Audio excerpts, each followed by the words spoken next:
Je connais la chanson. Ah, ok! Non! Tu vas me la chanter! Non, non! Ben, je pense, là, c'est pas genre chantons ensemble, le sport nous rassemble, entrons dans le monde des Jeux du Québec. Genre, la vie est belle, l'air pur nous appelle, entrons dans les Jeux du Québec. Ça? Tu vois, j'ai jamais été, mais je connais la chanson.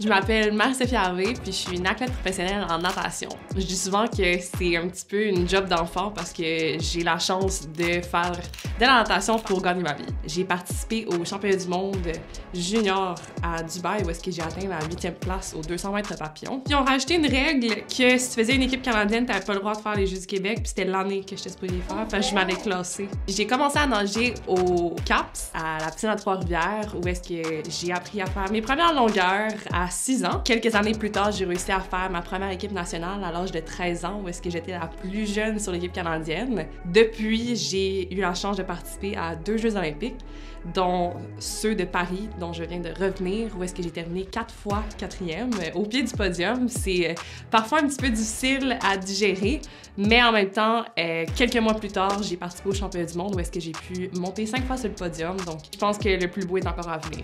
Le meilleur souvenir que j'ai eu dans ma carrière, ça serait en décembre dernier, au championnat du monde en petit bassin. C'est la première fois que j'ai monté sur le podium individuellement dans une épreuve. Ça a toujours été mon rêve de petite fille de justement monter sur le podium sur la scène internationale, sur la plus haute scène possible dans le sport. Je trouve ça vraiment pertinent de redonner à la communauté puis de continuer à faire rêver les jeunes, les garder dans le sport.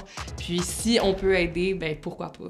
Un de mes plus grands défis que j'ai dû faire face, dans le fond, en 2019, j'ai eu 4 tendinites internes et externes des 2 épaules.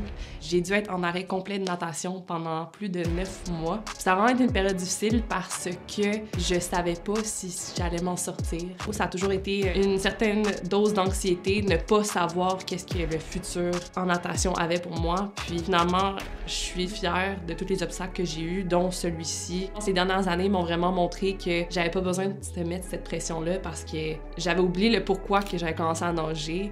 Ça prend vraiment une grande importance. Je pense que c'est bien d'être actif, puis j'ai besoin d'être active. Pour moi, ça me rend de bonne humeur, puis ça me permet de libérer un petit peu mon stress, mon anxiété ou quoi que ce soit. Le conseil que je donnerais aux jeunes, ça serait de vous rappeler le pourquoi vous avez commencé à faire votre sport.